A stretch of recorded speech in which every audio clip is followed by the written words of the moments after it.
The Wild Robot Escapes by Peter Brown, Chapter 70, The March Through the City. The main hall of Center City Station was enormous. Wide columns stretched up to an arched ceiling. A huge electronic screen flickered with train schedules. The whole place was bustling with humans and robots, and everyone seemed to know exactly where they were going. Everyone except Roz. There was our robot, standing still in the station while commuters hurried past.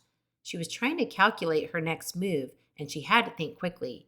You see, a normal robot would never loiter there for long. Roz needed to do something, anything, and when a crew of Roz-em robots marched past in single file, she could think of no better plan than to join the end of the line and pretend to be one of them.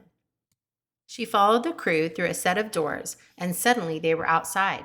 The city was a blur of activity. Automobiles hummed down the streets. Robots marched along the sidewalks. Humans talked and laughed and shouted. Buildings towered overhead, and above them, airships buzzed across the sky. Airships.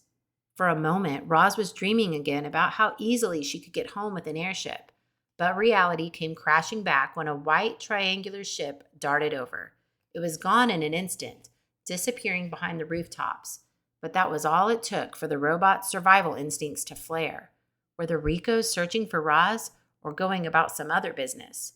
Roz tried to focus on her immediate surroundings. She was still marching behind that crew of robots. With each step, she grew more nervous that they'd noticed her tagging along. She wanted to break away, and as they started weaving and shuffling through a crowd of tourists, Roz slowed and stopped, and the robot crew continued on without her.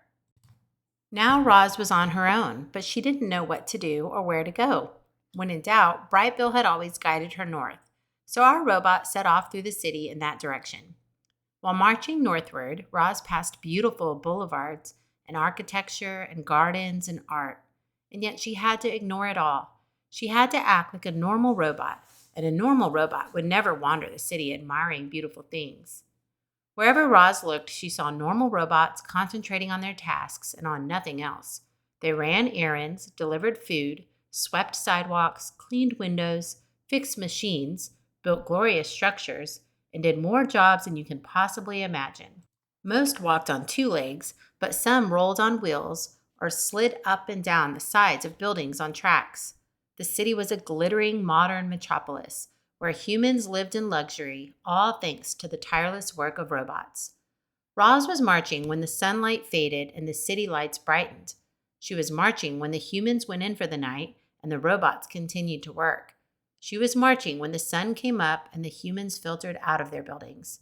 A new day began in the city, and there was Roz, marching north, blending in, anxiously hoping her son would appear.